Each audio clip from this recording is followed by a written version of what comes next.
Israel স্বপ্নেও ভাবেনি এত বড় প্রতিরোধের মুখে পড়তে হবে তাকে। রাজধানী তেল আবিবের কিছু এলাকা ইরান এমনভাবে গুঁড়িয়ে দিয়েছে যে তা দেখে ফিলিস্তিনের গাজা বলে ভুল হতে পারে। ব্যাপক ক্ষয়ক্ষতি হয়েছে তেহরানেও। এখন প্রশ্ন হলো, ইরান ইসরায়েল কি তাহলে আরও বড় আকারে যুদ্ধে জড়াবে? তাতে কি আমেরিকাও যোগ দেবে? হার মানবে ইসলামিক রিপাবলিক অফ ইরান? বিশ্লেষকরা অবশ্য বলছেন, ইরানের এমন কিছু শক্তি রয়েছে যার কারণে দেশটিকে পরাজিত করা প্রায় অসম্ভব। চলুন দেখে নেই এমন অন্তত 7টি কারণ যা ইরানকে অজেয় করে রেখেছে। ইরানের সবথেকে বড় শক্তি সামরিক অস্ত্র নয়, বরং ভৌগোলিকভাবে পাওয়া একটি সমুদ্রপথ, যার নাম হরমুজ প্রণালী। ইরানের দক্ষিণ সীমান্ত ঘেঁষা এই প্রণালী বিশ্বের অন্যতম কৌশলগত জলপথ। মাত্র 33 কিলোমিটার চওড়া এই জলপথ দিয়ে বিশ্বের প্রায় 20% তেল পরিবহন করা হয়। গুরুত্ব বিবেচনায় বিশ্লেষকরা এটিকে পৃথিবীর রক্তনালী বলে অভিহিত করেন। এই প্রণালীর আশেপাশে 7টি দ্বীপ ইরানের নিয়ন্ত্রণে, যা দেশটির অনন্য ভূ রাজনৈতিক শক্তি। ইতিমধ্যে ইরান এই জলপথ বন্ধ করে দেওয়ার হুমকি দিয়েছে।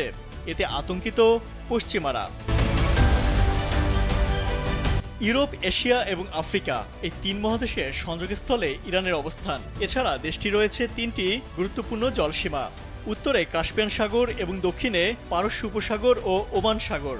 এ কারণে বিশ্ব মানচিত্রে টিকে থাকা সবচেয়ে পুরনো রাষ্ট্রগুলোর একটি ইরান।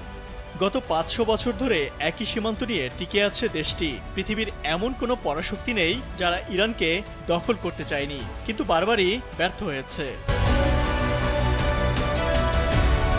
মুসলিম বিশ্বে ইরানের ব্যালিস্টিক ক্ষেপণাস্ত্রের রেঞ্জ বা আওতা সবচেয়ে বেশি, যা 2000 কিলোমিটার পর্যন্ত।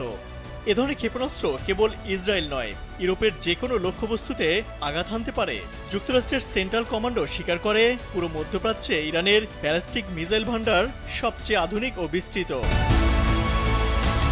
এছাড়া সস্তায় অধিক কার্যকর ড্রোন বানিয়ে ব্যাপক সাড়া ফেলেছে ইরান। ইউক্রেন যুদ্ধে ইরানি ড্রোন ব্যবহার করে ব্যাপক সফলতা পেয়েছে পরাশক্তি রাশিয়া। ইরানে রয়েছে এক অনন্য প্রাকৃতিক প্রতিরক্ষা। পশ্চিম ও দক্ষিণ সীমান্ত জুড়ে জাগ্রস পর্বতমালা, যা দেশটিকে দুর্গের মতো সুরক্ষা দেয়। এই পাহাড়গুলো এতটাই কঠিন ও দুর্গম যে হামলার জন্য সেদিকে অগ্রসর হওয়া অসম্ভব। উত্তরেও রয়েছে প্রতিরক্ষামূলক আলবর্জ পর্বতমালা। পাহাড় পেরিয়ে কেউ ইরানে ঢুকতে পারলেও সামনে লুত মরুভূমি, যা পৃথিবীর ভয়ানক গরম জায়গাগুলোর একটি। এই অঞ্চল দিয়ে সৈন্য ও রসদ পাঠানো অসম্ভব। বিশ্বে তেল ও গ্যাস মজুদের অন্যতম কেন্দ্র ইরান। এখানকার খনিজ তেল ও প্রাকৃতিক গ্যাস মজুদের পরিমাণ যথাক্রমে বিশ্বের মোট মজুদের 10 থেকে 15%। এই সম্পদ ইরানকে দেয় অর্থনৈতিক ও কৌশলগত অনন্য সুবিধা। বিশেষ করে তেল বহনকারী পথগুলোতে ইরানের নিয়ন্ত্রণ থাকায় বিশ্ববাজারে বড় প্রভাব ফেলার ক্ষমতা রাখে দেশটি। মার্কিন যুক্তরাষ্ট্রের চোখ রাঙানিকে উপেক্ষা করে রাশিয়া ও চীনের সঙ্গে ক্রমাগত ঘনিষ্ঠতা বাড়িয়েছে ইরান।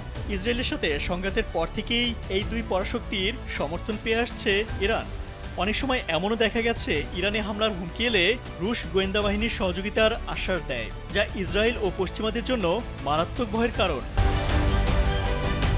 ইরানের আরেকটি বড় শক্তি তার প্রক্সি নেটওয়ার্ক, যেটাকে বলা হয় এক্সিস অফ রেজিস্ট্যান্স। মধ্যপ্রাচ্যের বিভিন্ন দেশে ইরান তার সমর্থিত গোষ্ঠীকে সমর্থন দিয়ে থাকে, যেমন ফিলিস্তিনে লেবাননে হিজবুল্লাহ, সিরিয়ায় ইরাকে আল কায়েদা এবং ইয়েমেনে। এই নেটওয়ার্কের মাধ্যমে সরাসরি যুদ্ধে না গিয়েও যুক্তরাষ্ট্র ও ইসরায়েলের মতো দেশগুলোর উপর চাপ তৈরি করতে পারে ইরান। পারস্য থেকে আজকের ইরান হাজার বছরের ইতিহাসে নানা ঘাত প্রতিঘাতের মধ্য দিয়ে গেলেও দেশটি কারো নিয়ন্ত্রণ মানেনি কখনো। ইতিহাসে সেই ধারাবাহিকতা বজায় থাকবে কিনা তা সময়ই বলে দেবে।